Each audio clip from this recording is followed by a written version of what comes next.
I went on tour with Kendrick Lamar and Steve Aoki. I crowd surf on this raft during the Steve Aoki concert. Talk about peaking. Yeah, Stampede, are you kidding me? You weren't kidding. You were hyping it up. No, Stampede's no joke. Calgary's no joke. At like 16, I was going to like Harvard University, going to film camp. Digital cinema was like just starting to be a thing as I graduated. I discovered it from like watching Mac Miller videos. Rex Arrow, which was Mac Miller's guy, and then I was kind of like the other guy. I literally had just jacked his whole shit. It's super important, I think, too, to build other stuff around your music than just music. Creating an identity around your music and authenticity and personal branding around what you do is very important, because just making good music just isn't enough. I think the most reps I got, the biggest learning lesson was first couple years out of college, I worked with a couple hundred artists probably, recording them, like doing studio time, selling beats, shooting music videos. You know, remember the beginning of Jackass with the skull and the bones? Says, don't do this at home? Yeah. So we were doing it at home. Ladies and gentlemen, this is the One Sheet presented by DistroKid. I am Kyle Fortch, and today the man sitting next to me, the guest on this episode, he's a producer, one of the best videographers in the music industry. He's a partner and the head of community at Grouped, which is a direct-to-consumer and fan engagement platform for artists. Mr. Jon Kilmer, welcome to the show. Has someone been reading my LinkedIn profile? Sounded verbatim. Hey, did I get it wrong? No, you nailed it. All right, sweet. Yeah, knocked it out of the park. Hey, we've upgraded a little bit since we talked last. Yeah. Tell me, when was that? You said that was 2021. Was that like remote, like over? Yeah, I was like a FaceTime or like a Zoom or something? Yeah, you were shirtless. Honestly, I don't know why I'm not shirtless right now. Hey, man, make yourself comfortable if you want. I was speaking of LinkedIn. I've never been like a corporate guy since I started working with Grouped pretty recently. So they were like, you should probably update your LinkedIn profile. And I made one as a joke like years ago, because I'd never really worked for like an actual company and been a W-2 employee. And I'm looking through my photos of myself and I'm like, I don't really have a picture with a shirt on. I just look like a jabroni in every picture I've ever taken. So we took some new ones and we're corporate now. There you go. Yeah. Corporate Kilmer. Corporate Kilmer. I know. That's the new nickname. Yeah. That's awesome, man. Well, thank you so much for being here. I know you're a busy guy. I appreciate you making the time. It's great. Great to be here, man. I'm so glad you're in town. Calgary, that's where you're from, yeah? Yeah. What a beautiful place. As you know, I just visited for the first time. Yeah, I was happy that you guys finally came out for a Calgary Stampede at Badlands. Yeah, Stampede, are you kidding me? How'd you guys enjoy it? Oh my God, you weren't kidding. You were hyping it up. And I'm like, all right, like it's, we've been to some crazy festivals and stuff. Yeah. And dude, this you said it goes on for 2 weeks. Yeah, 11 days. And like every artist in the book comes there. Yep. Like I'm looking at videos and like a few days after us, like the Joe Bros were there. Yeah. And like even our set, like we performed and then Diplo just hops on stage. Like there's just everyone that comes through. I think like Meg Thee Stallion was there or something, like some female rapper, I forget. Sexy Red, I think, was there. Yeah, she was at Cowboys, I think. Yeah. So like and like when I think Sexy Red, I don't think Calgary. No. And she was there like the same day or weekend, or we were there on a Monday. I think she was there like Sunday or something, like the day before. But anyways, you weren't kidding. No, Stampede's no joke. Calgary's no joke. And when like you get to Calgary, there's really like nothing around the city. No, I see mountains. like rolling green hills, mountains, and then you get in there and it's just like this bomb ass city. Yeah. Yeah, huge fan. It's a great town, man. Especially it's kind of been growing in country music, but Stampede's really helped. Like Stampede, it's really escalated as a music festival in the past few years. Like it was a lot of people. It's notorious for the rodeo, which is awesome, and then the carnival side. But yeah, the music side, there's tents that go up all around the city. I was in one of those tents. Yeah, like we say, you were at Badlands, which is one of the bigger tents. Yep. Cowboys, another bigger tent. Nashville North. Funny enough, is another big tent, and there's tents that range from 500 to 7,000 people all around the city. Yeah, I think what's it called? Cowboys. What's the full name? Cowboys Music Festival, or Cowboys Stampede Tent, they'll call it. But yeah, I think there was like a DJ set going on in there one night that I stumbled into. Oh yeah, and it's funny like seeing everyone doing like the country stuff. I left Nashville to like go to Canada to see a bunch of people wearing cowboy hats and singing country songs. That's a Stampede thing. Everyone dresses the cowboy hats. Everyone's wearing the plaid shirts. It's dope.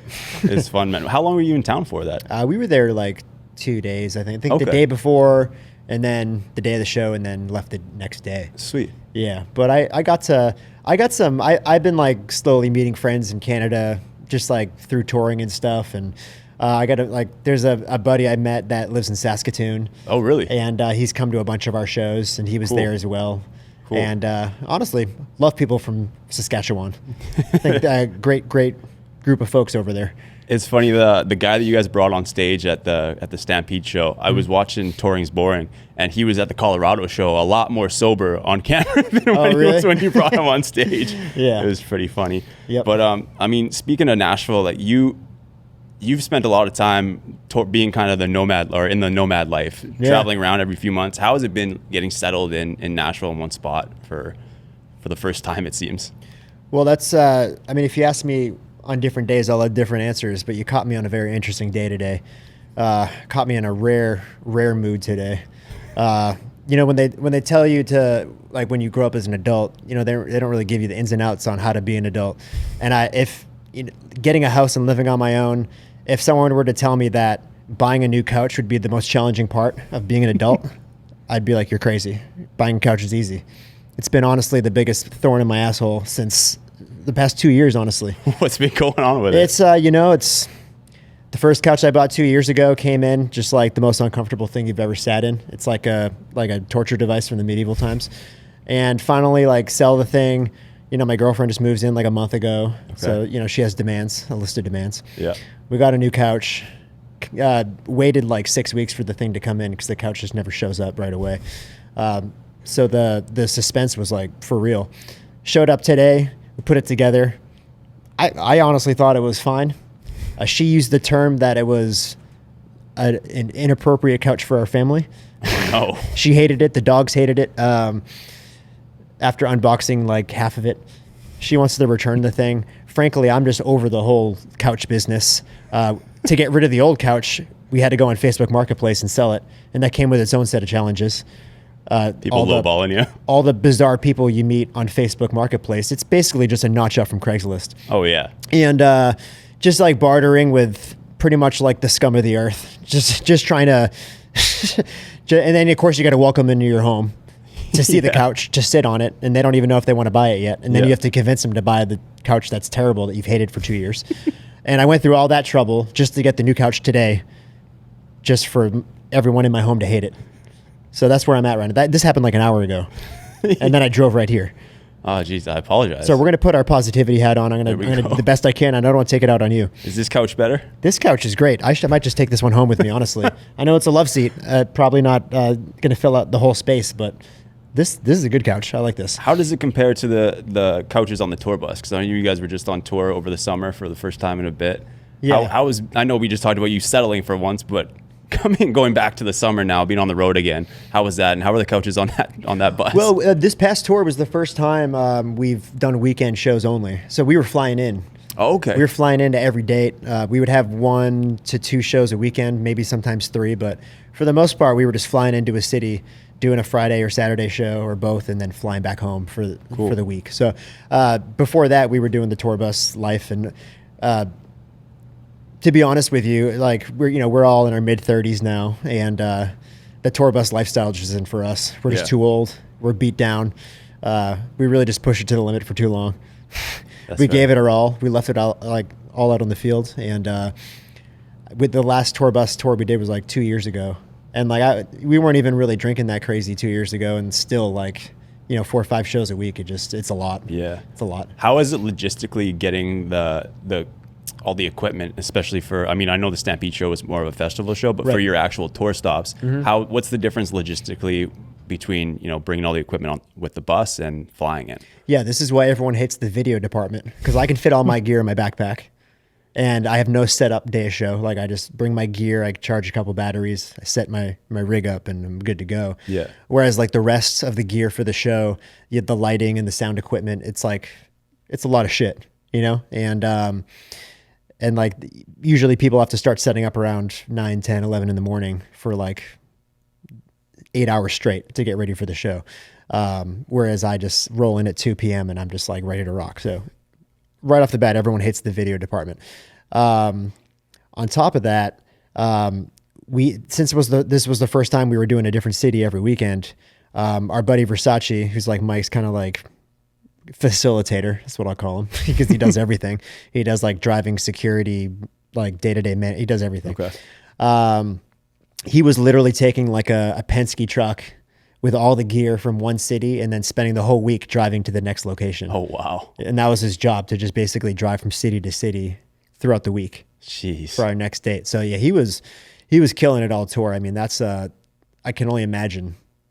Especially when like we weren't routing it in any particular way. So, you know, we would have a show in Boston and then the next one, say like in Texas, like he has a week to get from Boston to Texas with all our gear. Wow. Yeah. It's long trips. For me, it's like, it didn't really change much for me. If anything, it was more convenient because I just get on a plane and like, you know, traveling like has its own set of challenges and it gets tiring doing it every week. But I just like suitcase, backpack, go to the city, check into the hotel, do the show, fly home. Like it's really not terrible for me. And then Mike, poor Mike, he was living in the Four Seasons in every city he was at. He would get there like right after a show was over. He'd go to the next city. He would spend the whole week at a Four Seasons, like the most beautiful hotel in the city. Yeah. And then just live in the hotel and not like communicate with anyone, just catch a vibe for a week and then do the show and then repeat and go to the next place. Jeez. So he's still doing the nomadic lifestyle. Even through tour, he's still doing it. Yeah. Did you guys have any struggles getting into Canada or getting into any of the shows? Because I remember when we did the first show, you talked about how when you had to go to Canada one time, they made you spread your cheeks at the border because they found the smallest little bit of weed. Yeah, I didn't only spread my cheeks, but I also had to lift my sack. Those were their words too, lift your sack. And they were French Canadian officers, so just having the French accent with someone telling me to lift my sack just made it that much worse. Honestly, it's I hate to relive this moment, but that it was a pretty funny day looking back at it in retrospect. Hearing someone with a French accent telling me to lift my sack and then to bend over and spread my cheeks, it was at the time not so tight, but now it's pretty funny. So it was easier this time. This time was easier, but we still ran into troubles at our Toronto show. Really? There was a whole issue with our merch, like not being able to. Because I think like we were shipping a lot of boxes of merch to each city. Okay. For whatever reason, like I think like they were so late in production of making merch because we were doing unique merch for every city. Right. You know, so like whenever the merch was ready, like we would just get it shipped to wherever the show was. And with Canada, for whatever reason, it got like lost in a warehouse and like no one could find it. And then we had to like call up Stro Show because, you know, he's got the connections in Canada from playing with the Blue Jays. Right. And then he's pulling his strings and like somehow we got it there. Like our crew had to drive like an hour. I forget the city that's like, is it Hamilton maybe? Like that's like an hour outside Toronto. Probably about an hour. Is it Hamilton? No, Hamilton might be a bit farther. There's a few cities all around Toronto. There's like Windsor, there's London, Brampton. So it was Hamilton's pretty close. One of those cities that's like if you go west and south along the water, it's like an hour outside Toronto. They had to like drive there and then like wait at the warehouse for like someone to track it down and then like drive all the shit back. Gotcha. So like it was just like can't catch a break really. And then Mike I think had some traveling issues leaving Canada as well. Oh really? And I wasn't with him, but I think he was traveling alone, but he had a bunch of issues too. And I think he just feels beaten down going to Canada because they just don't make it easy for him. It's tough to hear. I travel with my cat this time and I was stressing about that. What's your cat's name? Crooks. What is it? Crooks. Crooks? Crooks. Yeah. It's kind of a play off Crookshanks. What's that? From Harry Potter. The cat, Hermione's cat. Hermione's cat. Yeah. Except mine's Siamese, so he's not orange and fluffy, but he's also got a crook in his tail and he has like the black mask. So you a big cat guy? I love cats. I'm slowly becoming a cat guy. When I moved to this house in Nashville 2 years ago, this street cat just like started coming through and we like became friends. Started feeding him. I named him Cheese It. I call him Cheese for short. And we're still friends to this day. I actually saw him, earlier today. I've just been feeding him and he comes by the porch, he kicks it. He's the only street cat that lets me like hang out with him. He's probably wondering why you haven't invited him inside yet. I do. Sometimes I do. Do you? Yeah. And I can't get him to leave. He's like a very horrible lingering guest. You gotta keep him. I know. It's like, see now I got these like two little dogs. Cause like, my girl's dogs moved into the house and they're like not super tight with cats or other animals. So it's tough. Little dogs, man. And honestly, Cheese is just like a man of the streets. I think he likes it out there, honestly. I feel bad in the winter times because I'm like, is he going to die? You got to let him inside during the winter times. Or at least, at the very least, build him a little hut in your backyard or something like that. Yeah, I should. I should. But now, like, since I've been feeding him, like, all these other cats have started to come from the neighborhood. Now I'm feeding like 7 cats. Oh, really? Named them all. They all live in the street, but like they just all like they come through and like I put the food out and everything, and I'm a man of the cats now. You're gonna have to make a new social media page, Kilmer's Cats. I know. I was gonna start a nonprofit because like honestly, like they're bleeding me dry feeding all these cats, and not only that.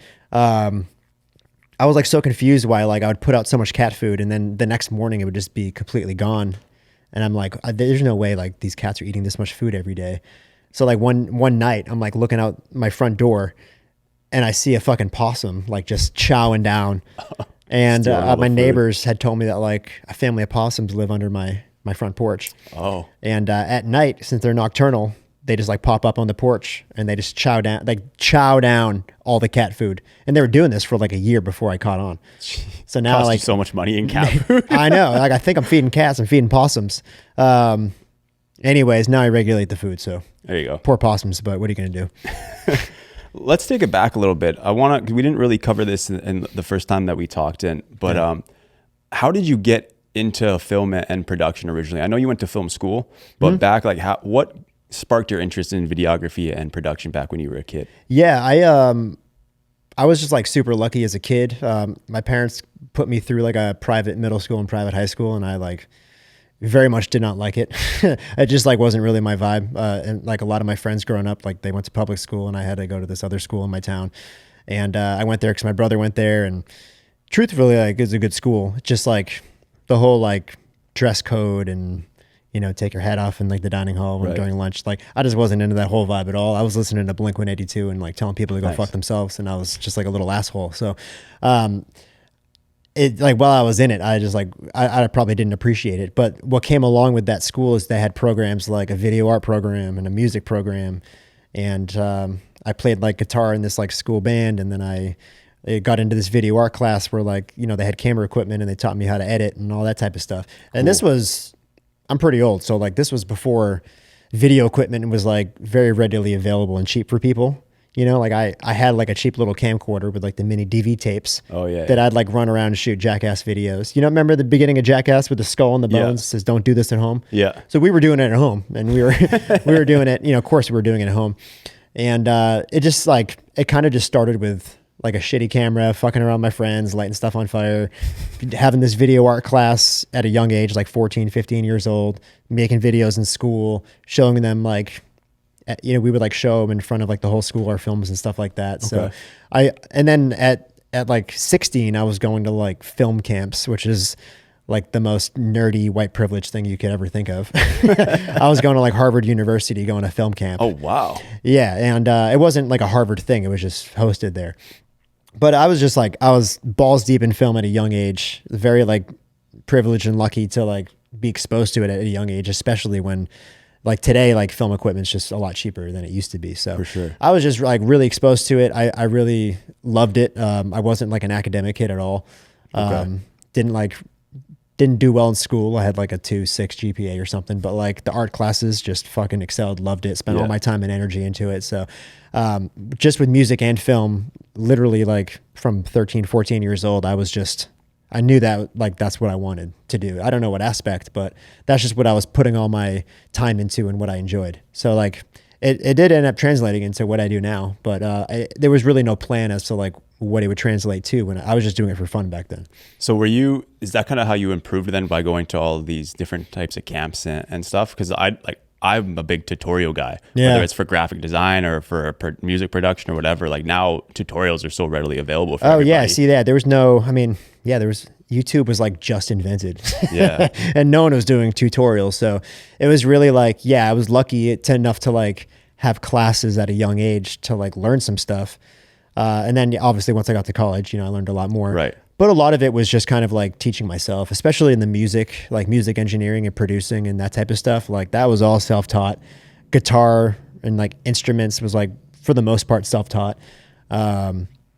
And then the film stuff, I mean, dude, I went to film school at like the worst time because like digital cinema was like just starting to be a thing as I graduated. Okay. And like, you know how like DSLRs can shoot video, like that was like just starting to be a thing as I graduated. Okay. So like no one was really doing that yet.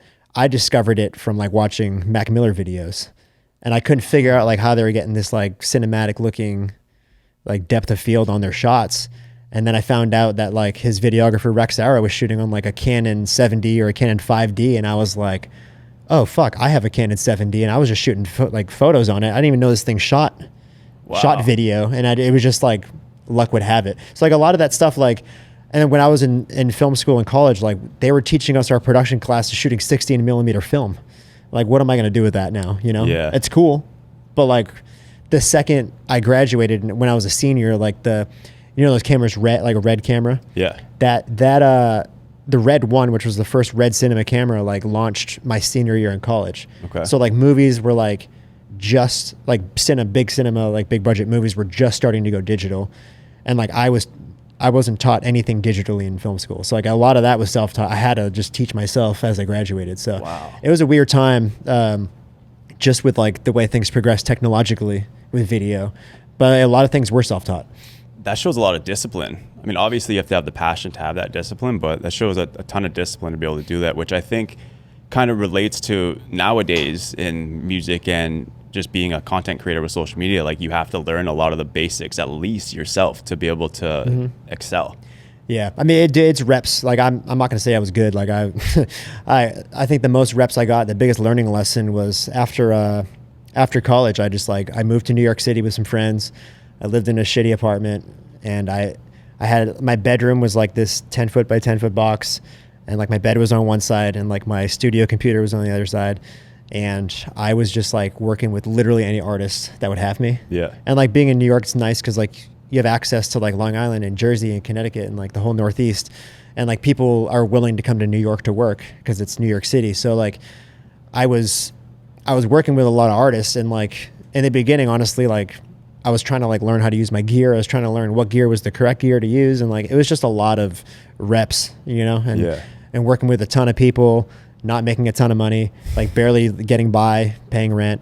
And I had to have worked the first couple of years out of college. I worked with a couple hundred artists probably.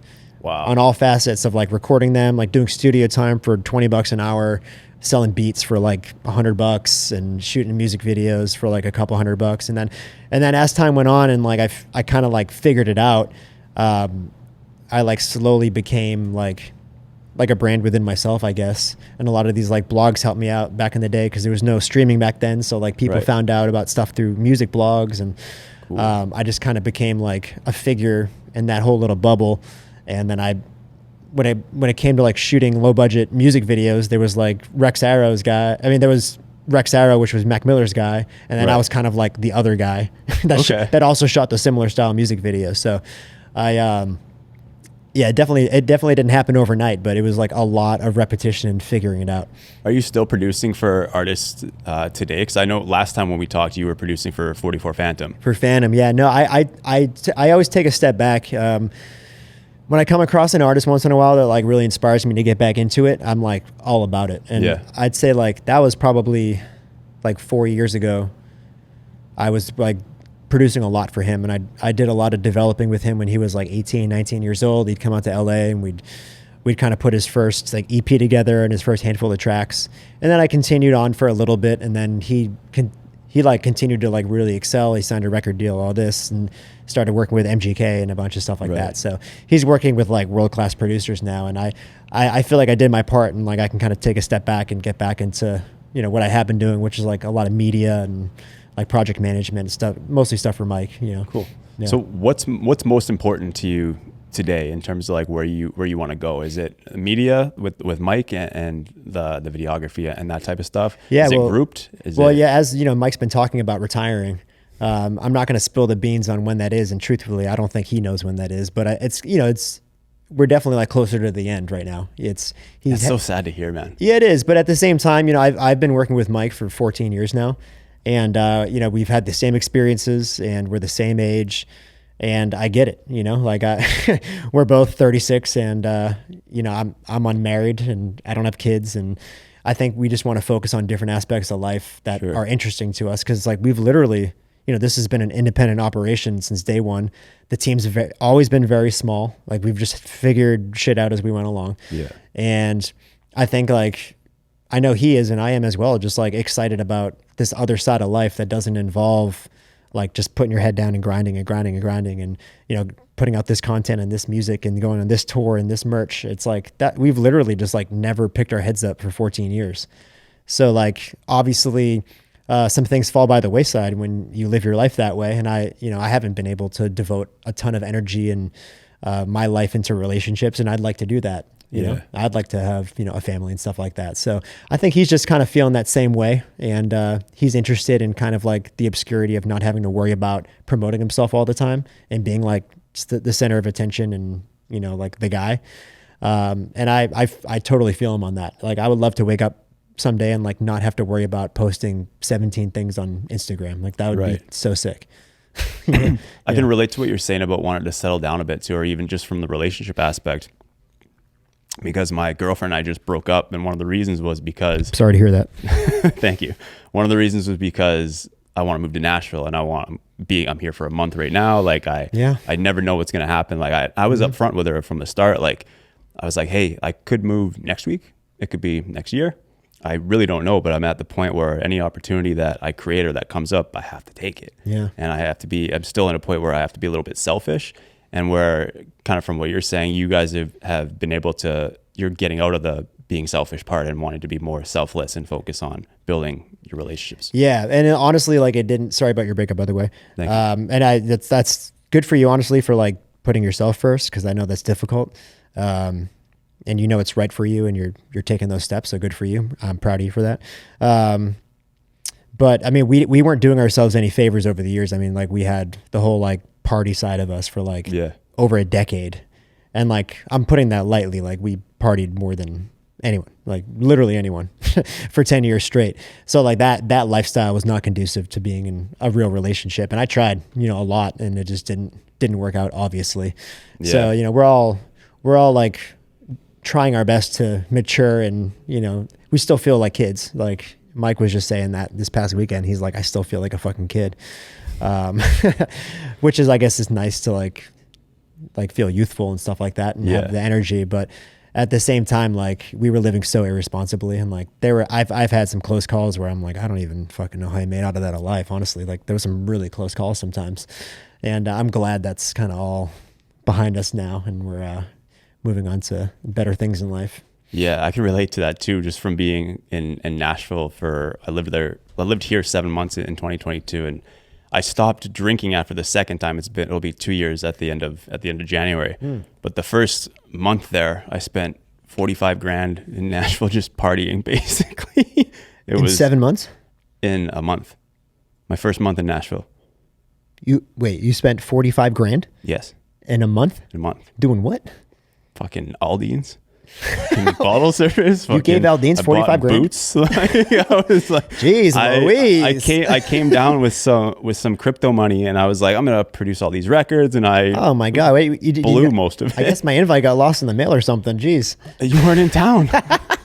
I was like, hey, where do I get an SR hat? I did order some Chug Buds though. Oh man, 45 grand. Jeez Louise. That's a Nissan Altima. That's not even me bragging. That's me, like I was a fucking moron. Oh no, I've blown money. Like I've done some dumb mistake. Shit. I was very man, how old are you now? Are you like, I just turned 30 a week and a half ago. Okay. So you're like getting into the like responsible age. I started to like get my shit together financially and like be sort of responsible around like 31, 32. Okay, so I still have something like that. I'm getting there. I was a late bloomer, honestly, but like I think back to when I was starting to like make decent money in like my mid 20s, and I'm still paying for the fucking bad decisions. I just got whacked by the government for like 20 grand the other day.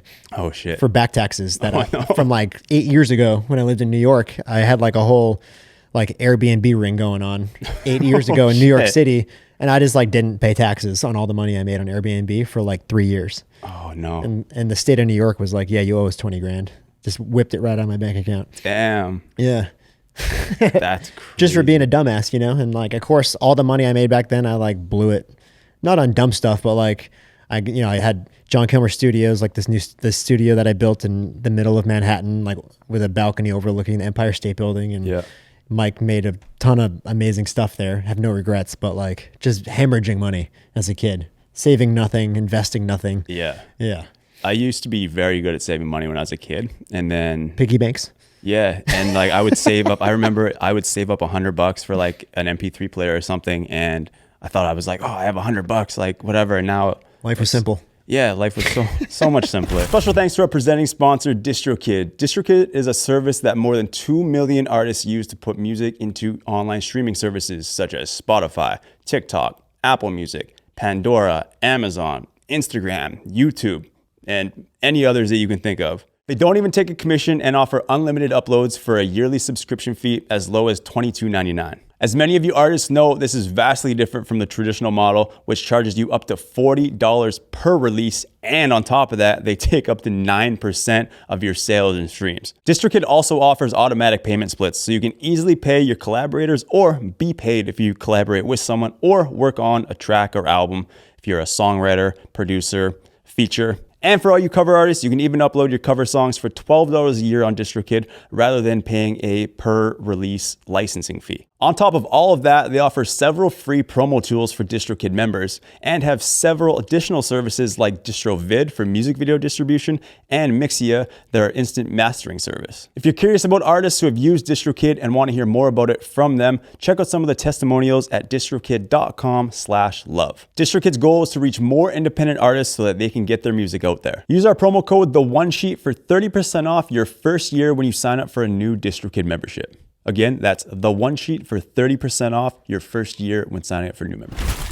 Let's talk about Grouped. Let's do it. What's for the people that don't know, just give a little bit of a background on what exactly Grouped is and what your role is in the company. Yeah, so I mean, Grouped is expanding rapidly. I mean, Mike and I got brought on in like pretty much the very beginning, and it's kind of like a take on. Mike was probably one of the first, if not the first, musician to kind of adapt a subscription platform for his like top fans. Yeah. To basically subscribe for a monthly subscription fee to get like exclusive content, like giveaways, like cool like fan experiences, and just like extra stuff. Like we give the fans like an amazing experience, and they pay a monthly subscription. So it's like it's been like a very win-win thing since day one, and it's been a cool way to just like leak music early, give exclusive videos, do live streams, do tons of giveaways. Like we've already given away probably over $100,000 in the past 3-4 years back to the fans just through like financial support or just like financial giveaways or merch giveaways or ticket giveaways. Wow. So like we did it for a few years before the whole group thing came about. And then my friend Tim Weber, who I knew since like 2011, who used to run the music blog goodmusikalday.com, he was teaming up with this guy Finn, and they were like co-founding this company called Grouped, which was essentially using the same business model that we did it's called the business called Only Steve's. Our subscription platform is Only Steve's. They wanted to do basically that same platform, but for all musicians, and just make it like a niche platform where like musicians can create online communities where they can like monetize their top fans and just like create just cool fan experiences for their fans. How important do you think it is, especially in today's climate, with the ever-changing ways the industry is working, from music to social media to just being creative in general? Mm-hmm. How important do you think it is for artists to really start building a community on a direct-to-consumer platform like Grouped and start building these communities outside of just In my opinion, that's where the industry's headed. A lot of other people are saying the same thing. You see a lot of artists like starting to preach that too. Like I've seen Russ start to talk about it. He's starting his own online community.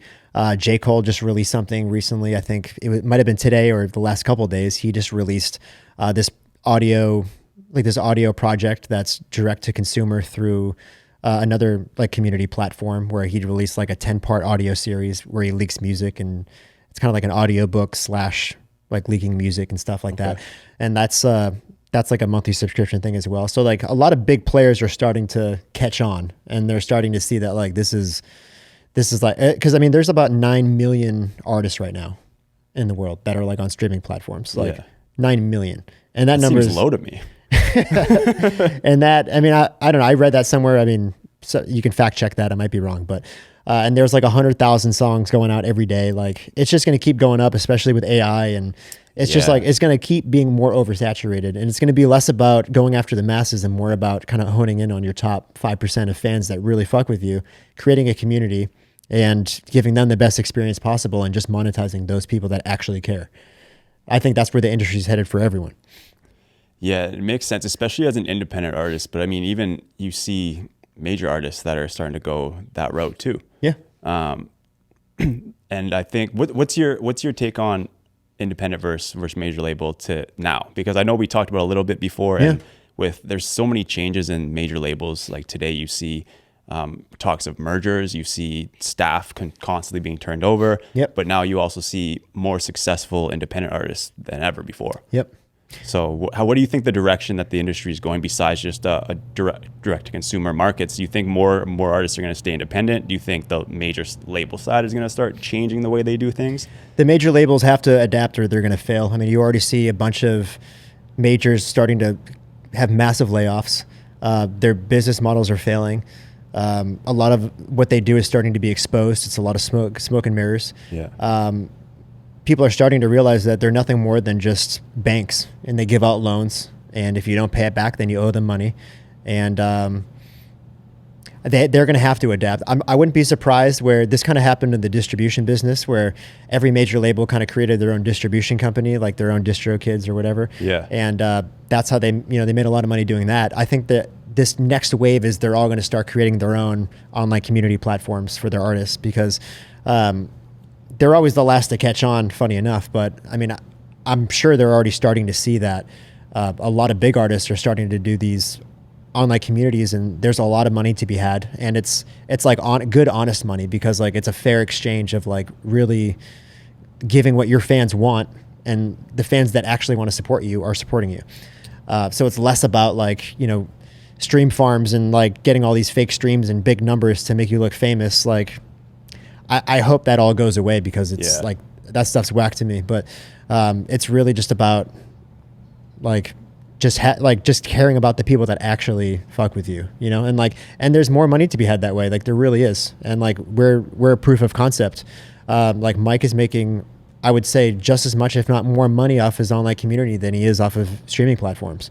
Wow. So like it's not a joke. Like there's real money to be had, and it's good, honest business, and it's a fair exchange with fans. And I hope it gets adopted with more artists. And to touch on the bigger artists that you mentioned getting involved now, you guys have Bailey Zimmerman on Grouped. Yeah, Zimmerman's on the massive. Yeah, Zimmerman's on there. The artist Jake, he had like that big song that had like, what was it called? Golden Hour has like 1 billion streams. Like he's funny enough also from Rhode Island, like Mike. I think they're both from Cranston, Rhode Island, which is super weird, but both Small like world. Him and Mike, like two juggernauts in the indie space. They're on there. Nick D is obviously one of the founding members. Like he's on there. So, I mean, like it's the real deal. If all of like the biggest indie artists in the industry are like using this model and saying like, this is it, like this is what we're doing, like I would hope people would take it seriously, because it's just like it's just really benefiting artists. And it's not just for the big artists though. Like I just want to point out that the reason that like we're like working so hard on this platform is mainly for the artists that are struggling to make a living being a musician. Because for sure, to get like 1 million streams a month, like that's still like minimum wage if you get 1 million streams a month, and like that's hard for a lot of artists. Like you have to get hundreds and hundreds of thousands of people to like really fuck with you to just make a living doing music. Because these platforms like Spotify, that are paying out 1/3 of a penny for a stream, or all the other ones are pretty much the same. It's hard to make a living doing it that way.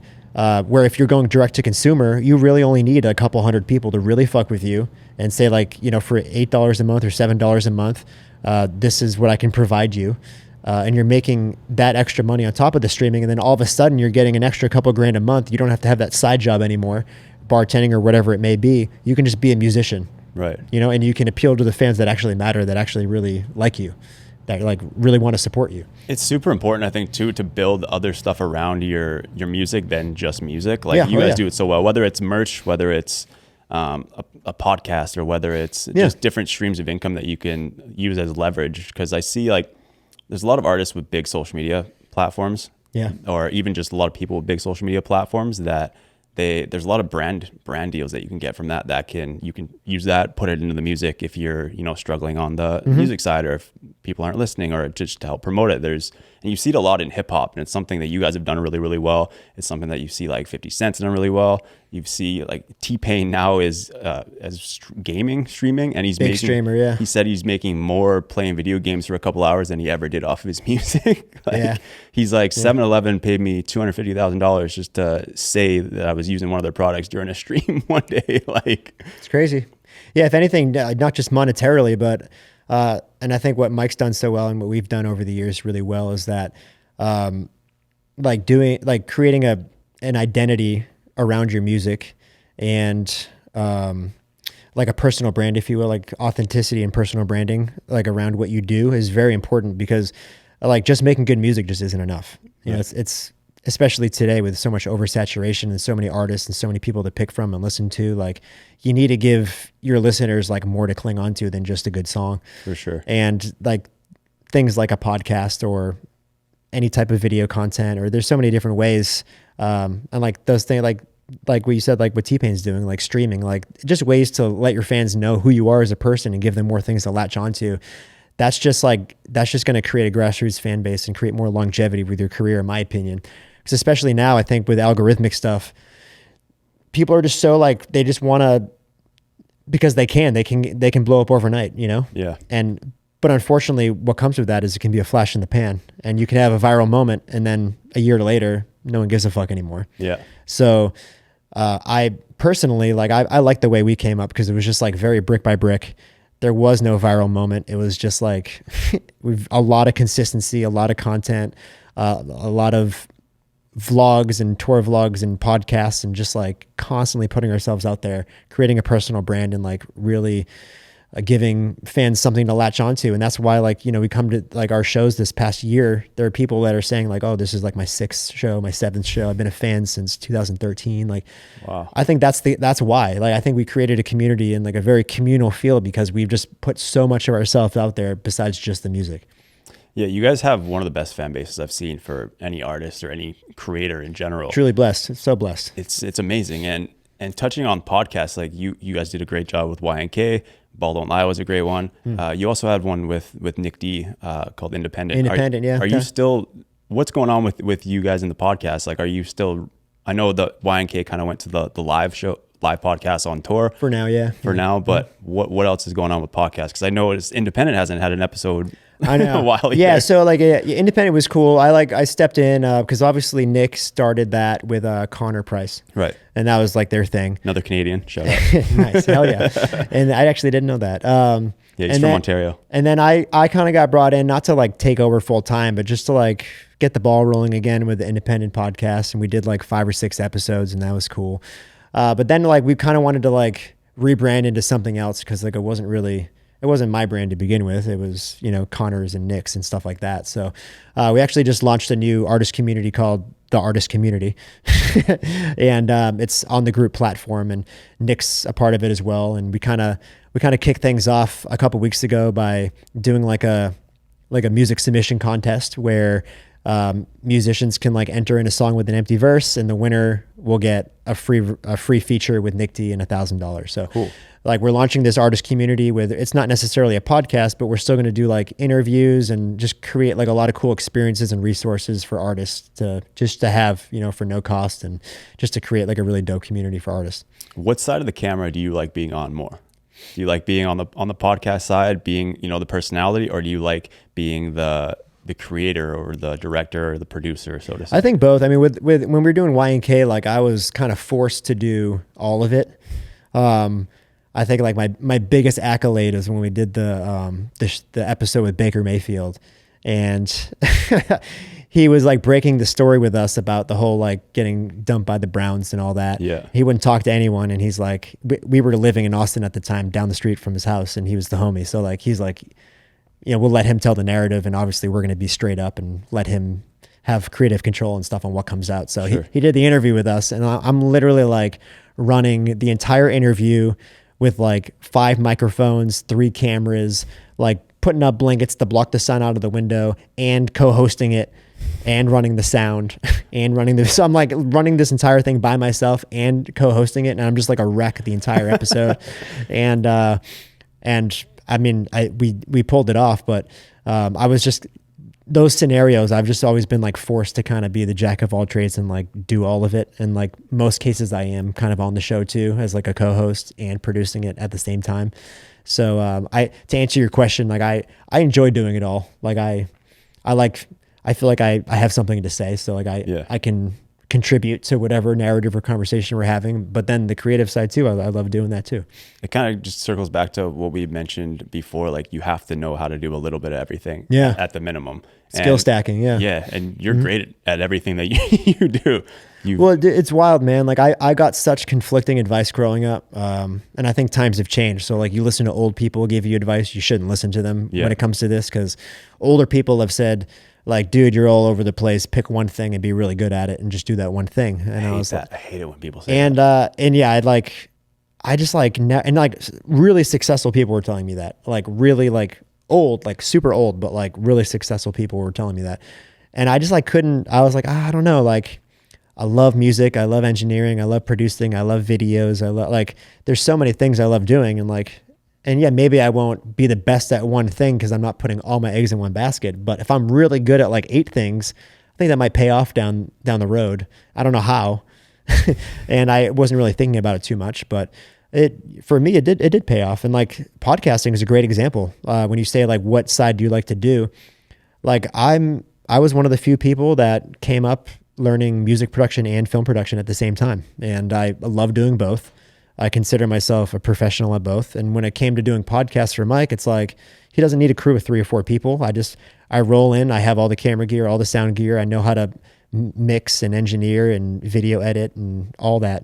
And I just did it all myself. And I feel like because of all that skill stacking I did growing up and not really listening, people telling me to do just one thing, I'm now able to be an asset like that, which is like pretty rare. For sure. Who were some of your favorite inspirations growing up in film?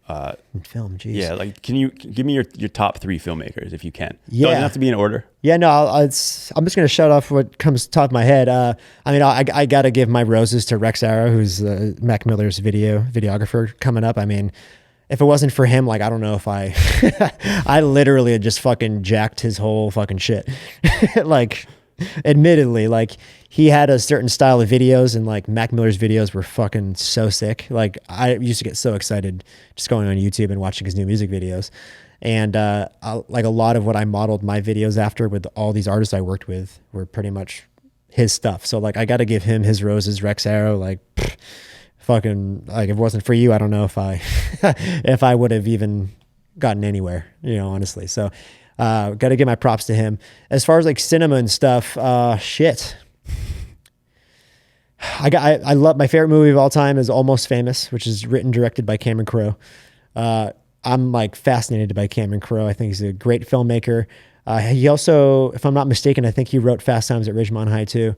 And the whole story with Fast Times is he like went undercover as a high schooler, as like a 23-year-old or something like that in California for like a whole semester or like a whole school year.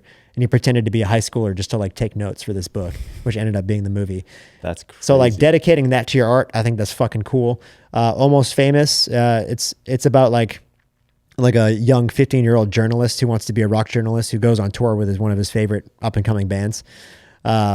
And that's based on, I think it's based on Cameron Crowe's experience working with Led Zeppelin back in the day. I think he did like photography or something with them and did some touring with them. So like it's all from like, he's drawing a lot of his stuff from personal experience, and it's all stuff that like I can relate to, you know, going on tour and like the partying and all this type of stuff and like the lifestyle. So like I like how he draws his personal experiences into filmmaking, and I'm trying to do the same thing now that I have almost 15 years of experience in this industry. And with all that experience, I think I can actually start to dump it into like an actual movie that is like true to me that I've lived. Awesome. Do you think that Nashville could be on the come up for anything in terms of filmmaking? That's like my goal, man. That's my goal. So I don't know if I mentioned it in our last interview, but I mean, I shot my first indie film in 2018. Yeah, shit. like 6 years ago. Yeah. And like crowdfunded it, co-produced it with my friend, wrote, directed it, did most of the editing, did the sound design. Like I pretty much soups to nuts. I did pretty much the whole thing. And I've like been really wanting to work on the next one, and I've been patient because like I fuck so much shit up. I mean, it was my first movie ever. Like, of course I was going to fuck a lot of shit up. For sure. That was the whole point of it.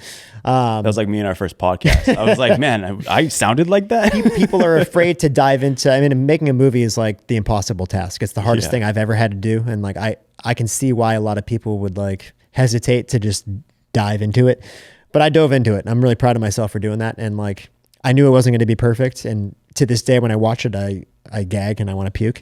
But I think all things considered, I'm happy with how it came out, given the resources I had. But anyways, like I've been really patient for the next one, because like the next one, I don't want to make the same mistakes. And with that, I need like certain life experience to write a story properly and to create characters properly, and to create like those like certain moments properly, So like my goal is to shoot that whole next thing independently in Nashville. The movie's called Nash Vegas. Nice. And a lot of it is drawn just from my life, living in the music industry life, and the rock star lifestyle for 10 years plus, and just kind of like putting it all into one story with these fictional characters. So you prefer movies over TV series? Yeah, if I were to create something, yeah. I see like the draw for both, but like with like the independent grassroots come up of like creating something, like I think feature film is the way to go instead of like trying to independently create a TV series. I think I can't really unpackage that in my mind. I think like there's more and more places opening up to film and TV production in general. Like 50 just built a gigantic place in Shreveport, Louisiana. Wow. I mean, Calgary is kind of on the come up for Canada. Mm-hmm. It seems like people are leaving LA, and I've been thinking about it recently because I co-produced a TV show here in Nashville 2 years ago. And it really sparked my passion for film and TV. And I'm like, I really want to get into that or get better at it. Yeah. And I was like, Nashville would be a great place, I think, to start building up that industry. I believe I have a buddy out here that I've been told that the past couple of years they've been trying to like build a TV production company kind of based around Tim McGraw, because he's an actor as well. And with him as like the forward facing person on it, and like the studio would be based here in Nashville. So wow. I don't know too much about it, but I think it's already kind of happening. Cool. Yeah. Well, Trace Atkins is acting too. Really? He had that show Monarch. I have never seen it. It's I believe it's like a music related show too. My mom loved it. Mm-hmm. But yeah, it's I think Nashville will be a great place for film. So I hope I agree. Yeah. The idea of shooting an independent film here just gets me so excited, especially like, I mean, that's my show. There you are. I shot that. Sorry.